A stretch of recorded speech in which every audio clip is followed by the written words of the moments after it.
Oke, sudah bergabung juga bersama kita ya. Nanti akan berbagi ilmu gitu teman-teman, banyak hal ya, terutama berkaitan dengan financial literasi gitu ya, yang seringkali kita kadang secara tidak sadar gitu ya, secara tidak sadar kok semua uangnya ya teralokasikan dengan hal-hal yang mungkin kita tidak sadar gitu. Pelan-pelan ternyata kok tiba-tiba sudah habis gitu uangnya, kok kayaknya cepet banget sih gitu ya, ngabisin uang bulanan misalnya kayak gitu, belum belum setengah bulan mungkin lah kok tinggal segini uangnya kayak gitu. Nah, gimana sebetulnya kita mengatur keuangan kita kayak gitu, baik nanti yang sudah berumah tangga misalkan ataupun juga yang belum gitu. Nanti bisa menjadi insight yang bagus lah ya untuk kita semua di sini gitu. Dan nanti kita akan ngobrol banyak bersama Mas Gesa gitu ya. Saya sapa dulu. Assalamualaikum Mas, sudah bisa akses suaranya? Oke, waalaikumsalam. Masuk Oke, suaraku jelas. jelas. Alhamdulillah. Sehat Mas Gesa? Alhamdulillah sehat, sehat. Alhamdulillah sehat. Oke. Baik, teman-teman semua silakan dipersiapkan mungkin posisinya gitu ya untuk nanti kita belajar bareng gitu bersama Mas Gesa. Nah, langsung saja mungkin supaya tidak memperlama lagi kepada Mas Gesa, saya persilakan. Oke, bismillahirrahmanirrahim. Assalamualaikum warahmatullahi wabarakatuh. Waalaikumsalam warahmatullahi wabarakatuh. Hari ini baru ngeh ya, kemarin bawa tanggal merah 26 ya. Tapi lagi ini juga sih, 5 hari ini saya ada workshop tentang Money Mastery Formula. Makanya awalnya diminta siang ya, siang sore, kira diundur jadi malam. Oke, sebelum mulai, karena pembahasan masalah pengelolaan keuangan ini banyak banget ya dari ngelola, cash flow management, financial planning, terus ada investment management, risk management, dan lain-lain. Mungkin ada yang punya ekspektasi apa pada pertemuan malam ini? Atau ada yang langsung kira-kira ada pertanyaan apa yang perlu dijawab dalam forum ini gitu? Atau cuma mau datang dengerin doang nih apa gitu? Mungkin sebelumnya,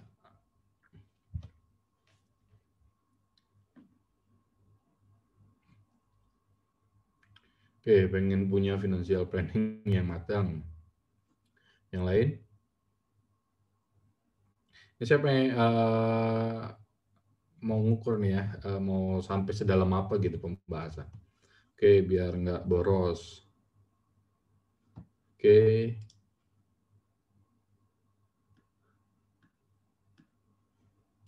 ada lagi?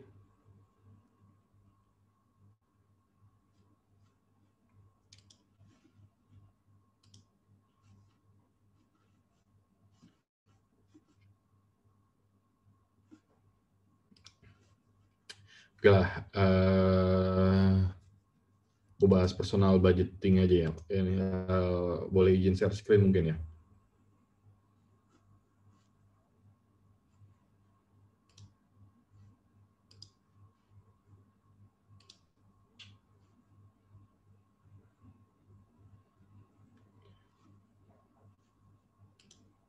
Oke.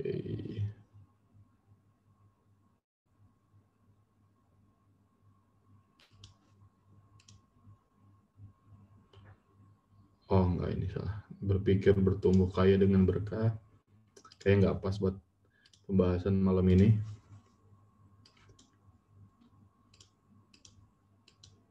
Oke, kita masuk di ini aja deh, 8 masalah dan 8 langkah ya.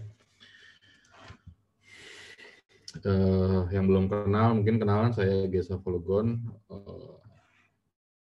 menjabat CEO PT Paragon Mahadana Investama. Ini holding company yang saya buat untuk membawahi beberapa perusahaan project dan investasi yang saya lakuin. Beberapa kegiatan perusahaan saya, ada distributor, importir, terus ada kita lagi bangun perumahan, ada 4 lokasi sekarang, terus kita punya aset lahan di beberapa daerah ya, beberapa titik dengan akumulasi aset lebih dari 100 hektar lah. Terus ya pernah dapat penghargaan, pernah bekerja sama dengan salah satu anak perusahaan BUMN-nya di Rusia juga, pernah ke Rusia. Oke, kita mulai dari yang simpel-simpel dulu ya, 8 masalah keuangan keluarga. Harapannya dengan mengetahui masalah keuangan keluarga, teman-teman jadi bisa tahu mencarikan solusinya gitu. Dari 8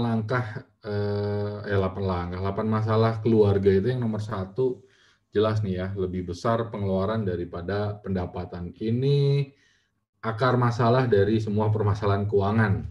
Mulainya awalnya di sini, lebih besar pengeluaran daripada pendapatan. Menurut survei dari OECD di bulan Juni 2020 di Indonesia melalui beberapa koresponden, itu dihasilkan bahwa hampir sekitar 56% koresponden itu mengeluh dalam 12 bulan terakhir itu mereka merasa bahwa pengeluaran mereka lebih besar daripada pendapatan.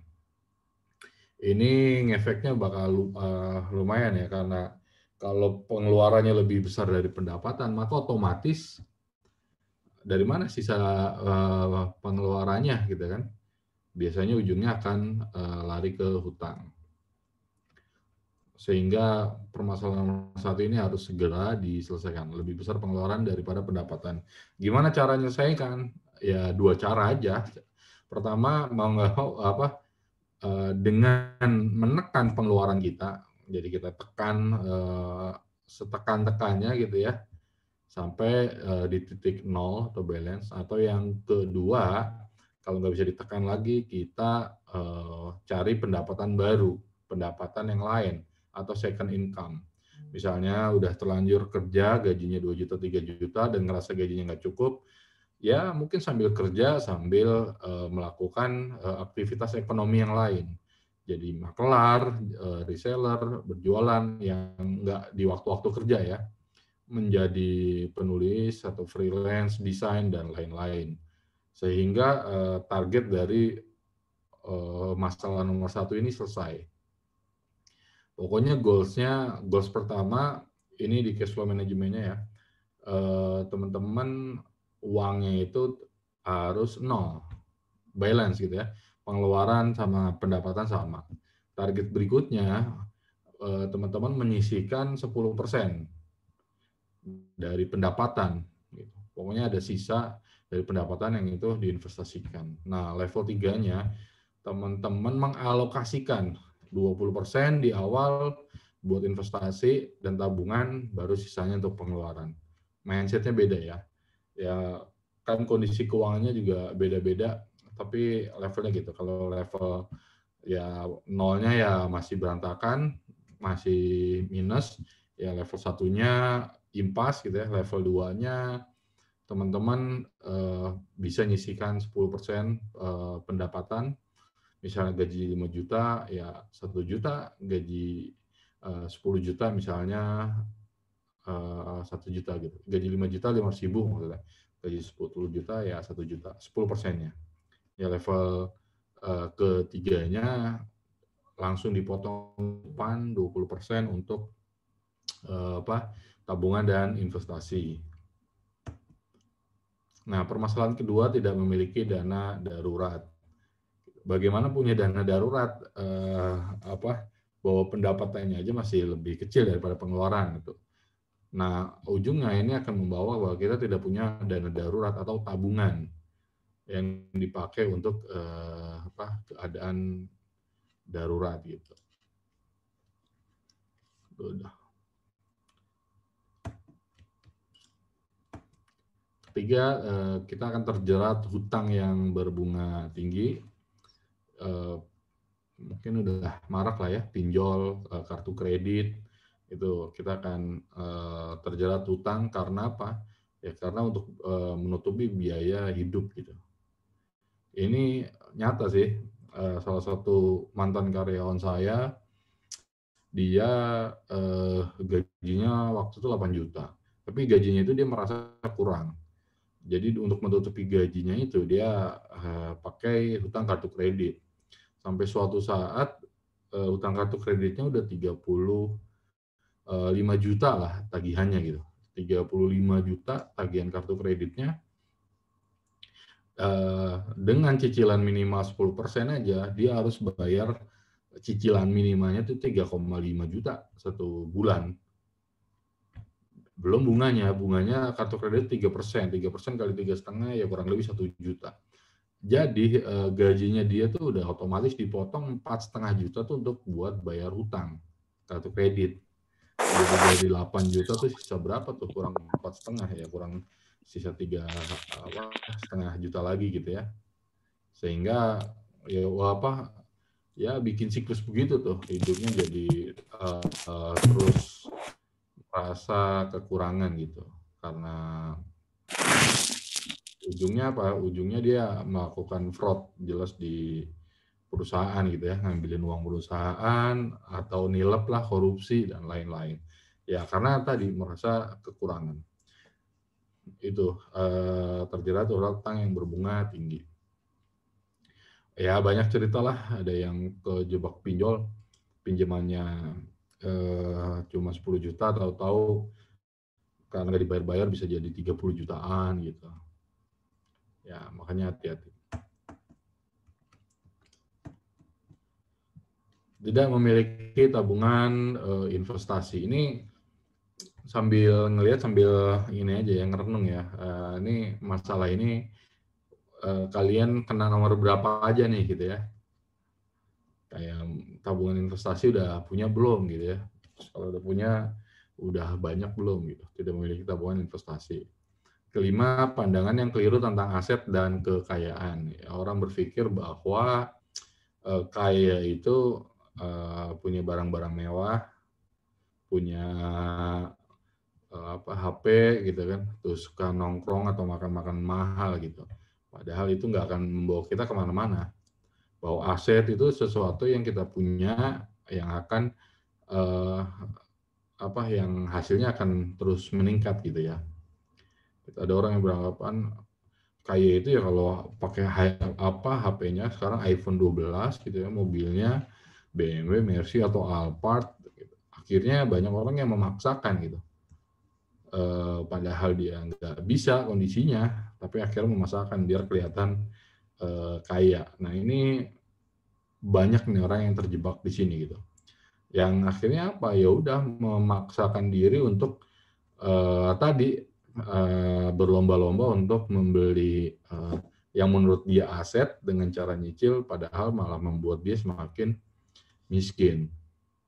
Misalnya kayak beli motor atau mobil leasing gitu kan, selama berapa tahun. Itu aja bunganya aja mungkin udah senilai, kalau motor udah hampir 1 kali motor gitu ya. Karena saking tingginya bunganya. Masalah keenam adalah terjebak dalam tren sosmed, YOLO, FOMO, dan OOTD. Ini jelas bakal berpengaruh terhadap keuangan ya, tren sosmed ini. Kita teman-teman udah tahu lah ya, YOLO, you only live once gitu. Ini tren yang menganggap ya udahlah, kita masih muda, kita muda sekali, kita hidup sekali, jadi nikmatin aja gitu. Mumpung masih muda, ya udah kita traveling ke Bali, ke Nusa, ke Lombok gitu ya, ke Singapura, China dan lain-lain. Terus ya beli tiketnya murah. Ya sampai orang bela-belain utang gitu untuk liburan, utang apalagi sekarang. Wah, gampang banget itu. Di Traveloka, tiket.com dan lain-lain udah memudahkan lah. Akhirnya liburannya 1 minggu, cicilan utangnya 2 tahun gitu ya. Liburan 12 juta misalnya, habis ternyata sebulan nyicil 500.000, 2 tahun baru selesai gitu. Jadi liburan yang niatnya buat fresh, rekreasi, malah akhirnya nambah depresi. Karena besoknya udah mikirin cicilan selama 2 tahun. Itu YOLO. Selain itu ya wisata kuliner dan lain-lain. FOMO, fear of missing out ya. Fear of missing out. Jadi takut ketinggalan, takut kehilangan, takut nggak ngetren. Ini dua sekarang, ada dari sisi konsumsi, ada sisi dari investasi. Nah, dari sisi konsumsi ya orang berlomba-lomba untuk menjadi yang pertama dalam sesuatu yang baru. Gitu. Selebgram ngeluarin produk apa, wah langsung auto sold gitu pokoknya. Wah 5 jam habis atau 10 menit habis. Wah karena selebgram ini yang ngeluarin, influencer ini yang keluar. Orang terjebak ngantri panjang gitu ya, bahkan sehari semalam demi keluarnya iPhone terbaru. Saya waktu itu pernah kebetulan ya, waktu 19 September 2019 saya ke Singapura, ternyata ada peluncuran tuh tanggal 20. Ya udah saya di Orchard lihat jalan itu orang udah pada ngantri tuh. Ngantri dari siang, padahal baru besok gitunya. Udah bawa payung, udah siap tidur di jalanan gitu. Segitunya orang biar menjadi yang pertama punya iPhone 11 waktu itu ya, 11 Pro Max. Ini FOMO gitu ya. Itu dari konsumsi. Ya banyak lagi cerita yang lain. Hype-nya industri kuliner yang digagas oleh influencer-influencer, walaupun akhirnya cuman sebentar tuh bertahan. Kue kekinian coba. Dulu orang ngantri sampai sejam 2 jam. Sekarang gimana kabarnya? Masih ada nggak yang hidup gitu ya? Prilly Cake, Princess Cake, terus apa ya? Aku juga lupa jadi namanya karena saking banyaknya. Itu ya tadi FOMO. Nah, FOMO dalam industri investasi sekarang mulai setahun belakangan ya, 2 di produk saham sama yang terbaru mungkin di cryptocurrency. Orang-orang ngikut-ikutan gitu ya, kepengen. Ada temennya atau ngelihat influencer, ngelihat selebgram pamer kekayaan, pamer hasil investasinya dia, cuan gitu ya. Akhirnya ya kita orang-orang awam ngikut, pengen. Aduh, kayaknya enak loh. Masukin uang 100 juta, ternyata dalam waktu 2 hari bisa dapat untung 24 juta gitu ya. Oh, bisa dapat untung 30 juta. Wah, enak banget gitu ya. Dilihatnya yang enak-enaknya aja gitu. Akhirnya ya udah ikutan. Ya nggak belajar ilmunya, nggak apa, pokoknya ikutin aja. Orang beli di mana kita ngikut. Oh, pada beli Antam, beli BRIS gitu ya. Bank Syariah Indonesia beli, wah sama apa nih, Kalbe Farma, orang beli gitu ya. Ya akhirnya yang tadi orang si influencer yang mungkin yang ngepom-pom itu udah keluar, kita terjebak di atas. Jadi akhirnya tadi orang-orang yang niatnya harapannya 100 juta itu jadi 120, 150, bahkan 200 juta, malah akhirnya minus. Jadi sisa 30 juta, sisa 40 juta. Ini banyak gitu ya, di berita bahkan ada yang sampai pakai pinjaman online, udah saking percaya dirinya ini 170 juta, ternyata nyangkut. Ada teman dekatku juga waktu itu, ya termasuk yang baru saham, jadi nyangkut. Gitu. Nyangkutnya berapa bro? Ya satu harga mobil lah guys, gitu kan. Wah 300 juta nih, gitu kan. Terus ya udah, terus selang 1 minggu, akhirnya dia bisa keluar, nggak kejebak. Gimana kabarnya gitu kan? Alhamdulillah ruginya cuman 80 juta gitu ya. Rugi 80 juta aja alhamdulillah gitu ya. Karena saking bisa keluar ya dari tadi yang 300 juta. Itu FOMO, orang ketakutan. Sekarang kripto gitu, atau orang-orang beli cryptocurrency ngikut beli gitu. Wah naik gitu kan. Ketika belinya di atas ternyata drop. Bahkan ya minggu lalu sempat minus kan, sampai minusnya gila-gilaan, bisa 70%, 80% gitu ya. Teman saya yang main itu saya tanya, minus berapa bro? Lumayan nih gitu ya, 800 juta. Gitu kan. Selang 3 hari dia tanya lagi, udah berapa minusnya? wah kacau nih minusnya 1 M lebih gitu. Coba 3 hari dia kehilangan uang 300 juta. Ya gara-gara nggak ditarik ya gara-gara cuman lihat apa menunggu gitu. Ini termasuk di tren FOMO. Jangan sampai kita tadi ya kena. Nah terakhir tren OOTD ya, outfit of the day gitu ya. Kayak berapa harga outfit lo gitu ya. Wah sendal gua harganya 2 juta Gucci gitu kan. Celana, baju, jam gitu kan. Iya. Di beberapa kalangan nih, iya nih apalagi kalangan anak-anak nongkrongan itu di level desa pun juga gitu. Kalau cuman perbandingannya beda, barang-barang yang dipamerin beda gitu. Tapi ya tetap gitu. Hoodie-nya berapa? 700.000. Kalau di kelas atas hoodie-nya berapa? 15 juta. Ya sama aja yang dipamerin jaketnya intinya, cuman levelnya beda. Itu kayak membuat orang memaksa diri untuk melakukan kegiatan konsumtif. Padahal sebenarnya nggak butuh-butuh banget yang barang mahal gitu ya. Cuman karena biar eksis di tongkrongan, ya udah. Dan ini lumayan menjangkit di generasi ya teman-teman di umur 20 sampai 30 tahun. Ya masih belum dapat firm ya pegangan hidup gitu ya. Jadi terus mungkin ada yang baru kerja, belum nikah gitu ya. Atau belum nikah, baru nikah, belum punya anak. Jadi masih belum mikirin keuangan keluarga secara mendalam. Itu yang nomor 7, tidak paham produk keuangan ya dari segala macam, dari sekedar deposito nggak paham, obligasi, sukuk retail, reksadana pasar uang, reksadana pendapatan tetap, reksadana campuran, reksadana saham, emas, dinar gitu ya. Bagusan beli emas logam apa perhiasan, orang nggak paham. Emas atau dinar lebih bagus mana bang? Oh dia nggak paham. Saham, belum sekarang kripto, bahkan asuransi. Asuransi menurut ILFC itu 9 dari 10 orang Indonesia salah memilih asuransi.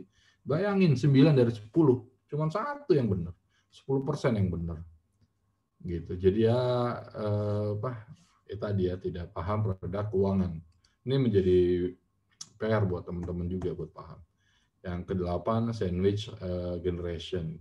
Sandwich generation itu kondisi di mana generasi produktif harus menanggung 2 generasi. Pertama generasi di bawahnya, jelas anak, istri. Yang kedua generasi di atasnya, orang tua, mertua gitu, yang keluarga.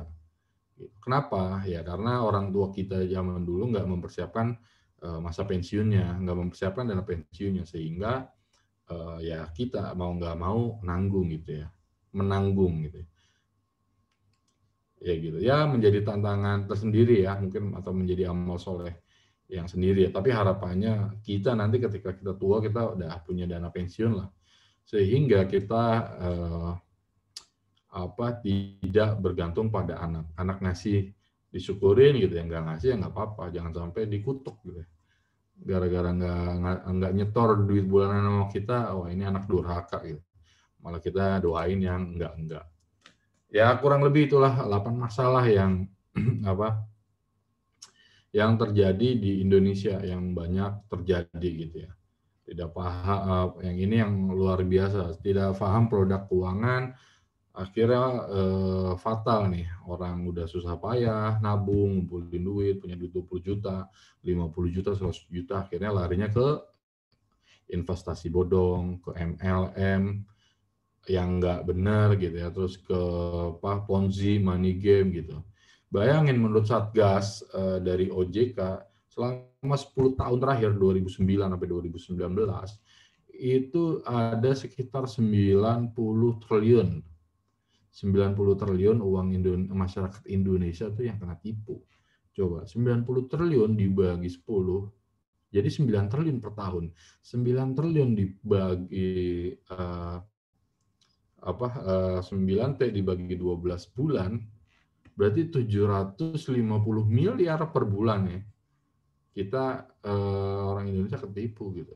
Ya, makanya jangan kaget kalau di koran tuh sering berita investasi bodong, terus ada kena tipu ini, kena tipu itu, gitu kan.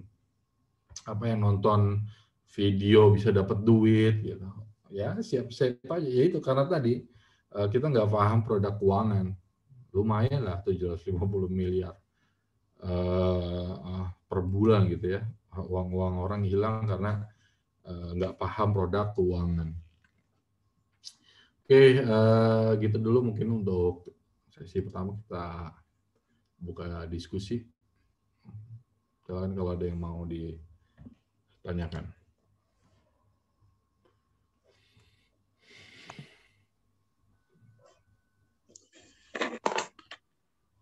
Oke, terima kasih Mas Gesa. Silakan mungkin dari teman-teman semua yang ada pertanyaan silakan ditanyakan. Boleh lewat chat atau langsung disampaikan.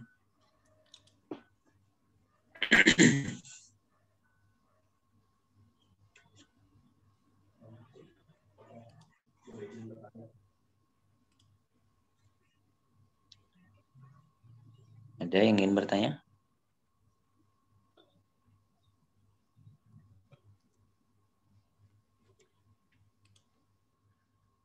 Oke ya, mungkin masih mencerna ya, atau sebenarnya bingung nih ngomongin apa gitu. Karena ini. Oke, kita lanjut lah ya ke ini bahasan terakhir lah. Pokoknya dari 8 masalah itu, saya pribadi bikin langkah-langkah nih kira-kira apa yang harus dilakukan teman-teman setidaknya untuk biar mapan secara finansial. Yang pertama, langkah pertama itu pastikan pendapatan lebih besar dari pengeluaran. Pertama nih, kunci pertama keuangan kita, keberhasilan keuangan kita adalah memastikan lebih besar tiang daripada pasak.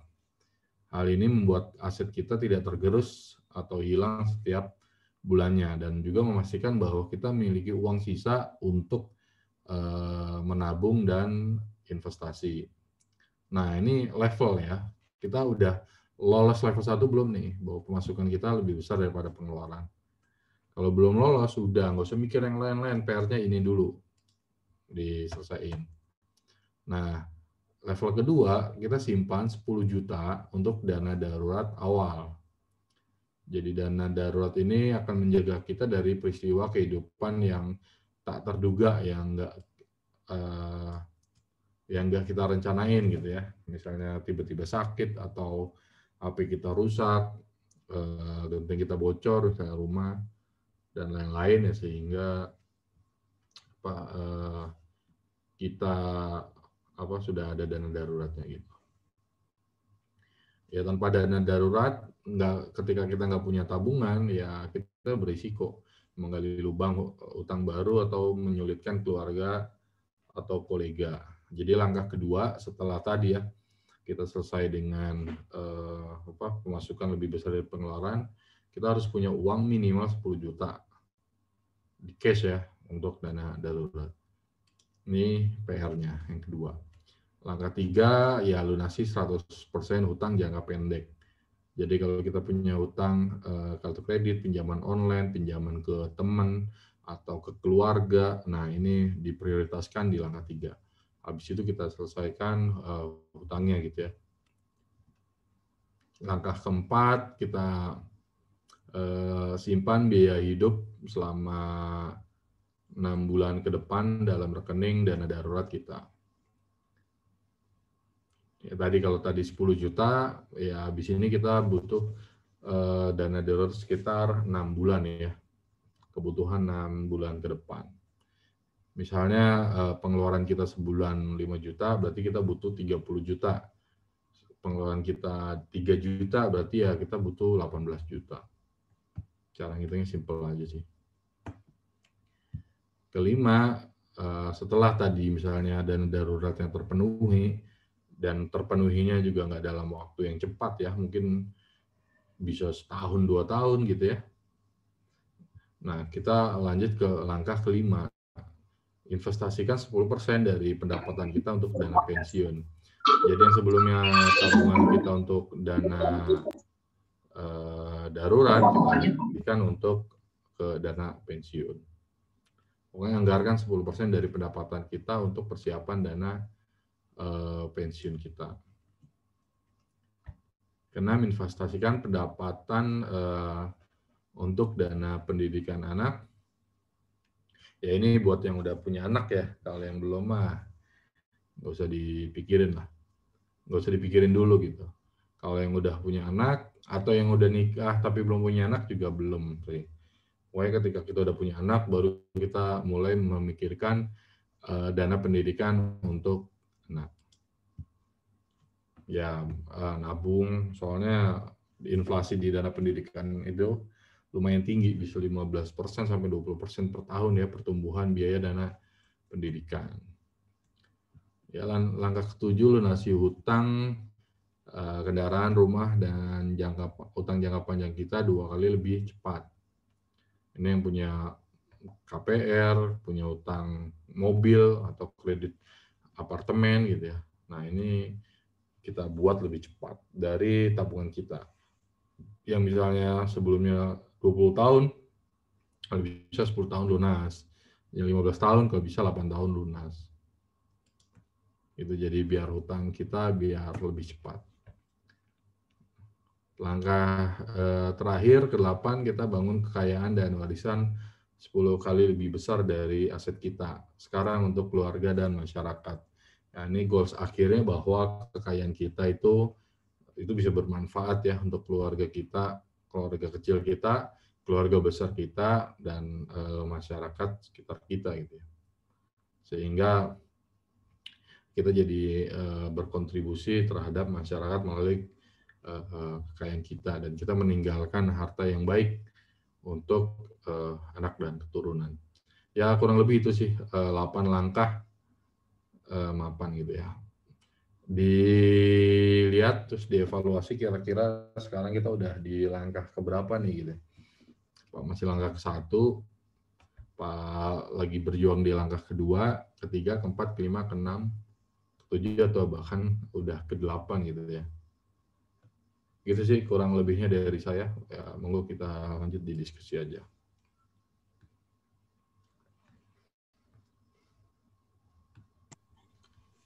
Oke, baik.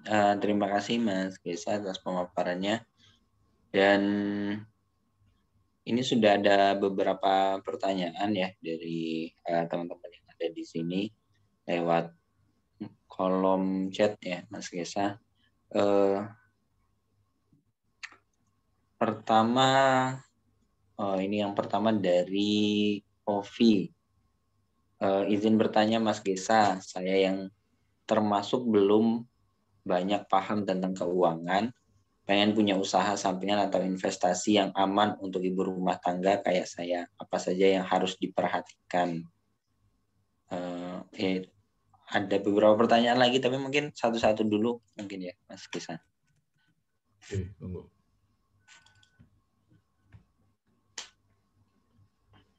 Silakan mungkin dijawab Mas Gesa untuk Mas ya. Ya.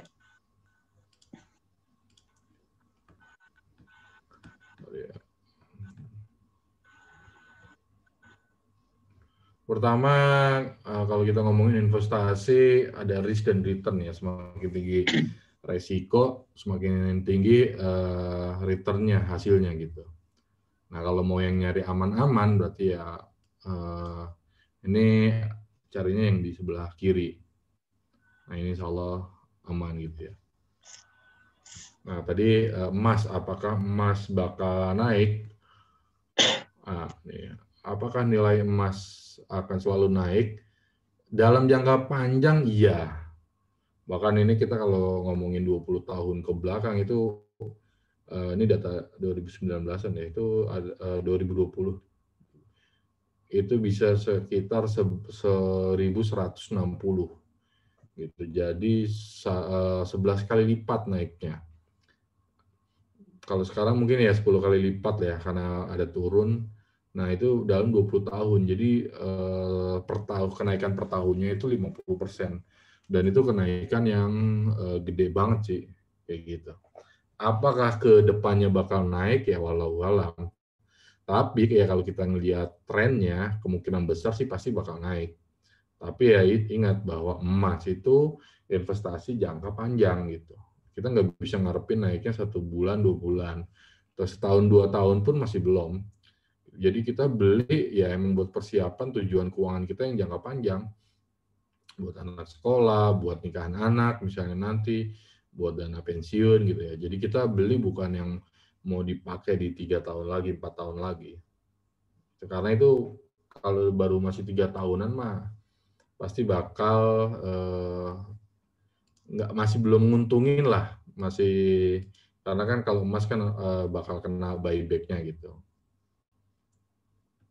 Itu ya. Nah, ini penjelasan untuk emas model logam mulia ya. Kalau perhiasan sih harganya bakal lebih turun ya. Karena kan itu emas buat dipakai ya. Tapi ya ada kegunaannya kita bisa pakai. Tapi kalau buat investasi dan nyimpen emas batangan atau emas logam itu udah cukup gitu. Kurang lebih itu ya tentang emas.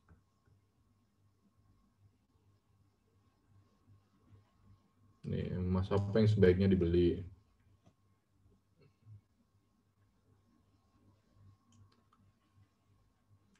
Terus lanjut ke Mbak Arifah ya, izin bertanya tentang asuransi sebenarnya seberapa butuh kita dengan asuransi? Apakah BPJS udah cukup? Kalau untuk asuransi kesehatan di Indonesia menurutku sih BPJS sudah cukup ya. Kelas satunya juga lumayan dan banyak mengcover biaya. Mungkin kalau mau nambah ya persiapkan aja sih uang untuk nge-upgrade kelas gitu. Kalau saya sih biasa kalau itu ya apa BPJS kelas 1 habis itu ngupgrade ke kelas VIP. Jadi bayarnya murah tapi tetap dapat pelayanan VIP dibanding harus bayar VIP langsung. Gitu.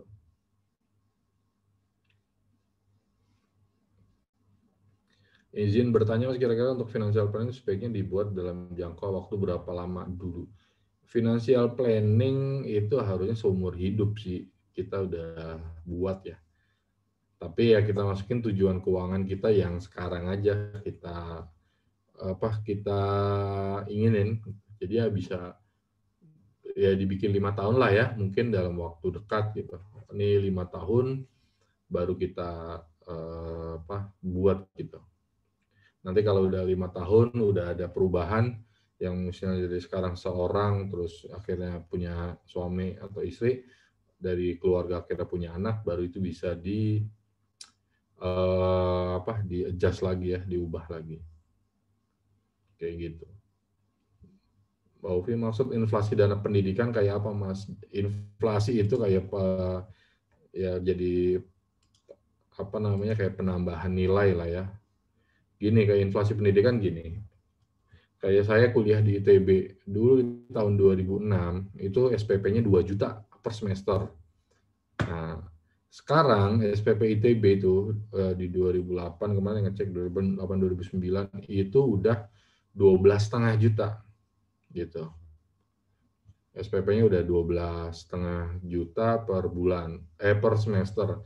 Jadi udah ada kenaikan 575%, yang kalau dibagi dalam 14 tahun itu rata-rata berarti kenaikan biaya pendidikan di ITB itu sekitar 37%. Gitu. Bayangin ya, yang misalnya sekarang 2 juta, terus di tahun berikutnya naik 37%, berikutnya naik lagi. Kurang lebih gambarnya begitu. Tapi ya rata-rata mungkin sekitar 15-20% lah. Coba aja bandingin, tapi ini untuk sekolah-sekolah yang ini ya, swasta, tapi kalau ITB kan tadi negeri, itu kampus ya. Tapi kalau yang SD, SMP, SMA, mungkin SDIP, SMPIT, boarding school, itu biasanya inflasinya tinggi. Tapi kalau di sekolah negeri makanya nggak perlu inflasi gratis kan ya, cuman mungkin ada uang-uang yang harus kita persiapkan.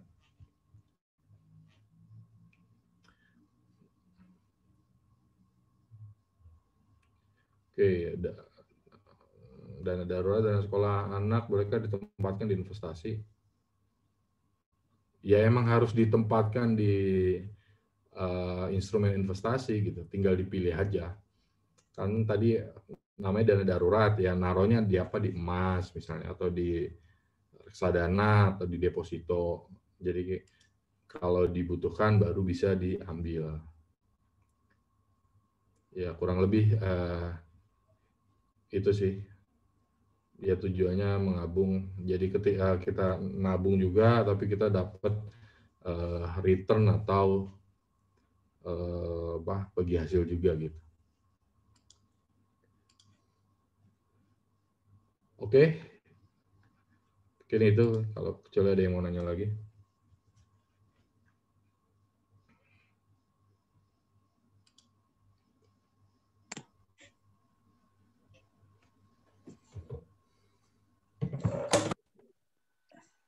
Oke, sudah terjawab semua teman-teman. Apakah masih ada yang mau ditanyakan atau ada feedback tadi ya dari jawaban Mas Gesa, boleh disampaikan?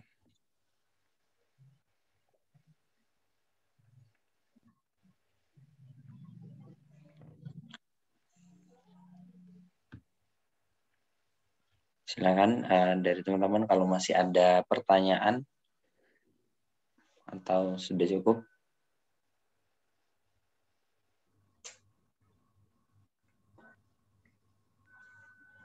Sudah cukup ya, sepertinya sudah tidak ada yang bertanya lagi. Baik, kalau sudah tidak ada mungkin oke, kita cukupkan saja mungkin ya. Oh, ada dari Mas.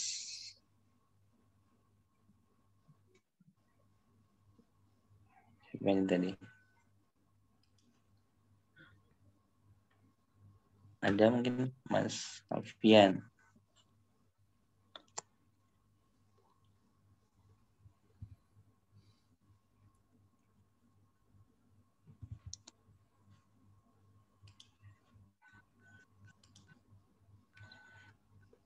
Silakan. Ya lebih ini baca tulisan gua aja di Facebook tuh. Kayak lumayan banyak nulis tentang finansial literasi. Teman-teman bisa baca di situ. Ya, Kalau boleh mau Mas nanya bisa dikasih lewat referensinya. DM aja. Oke.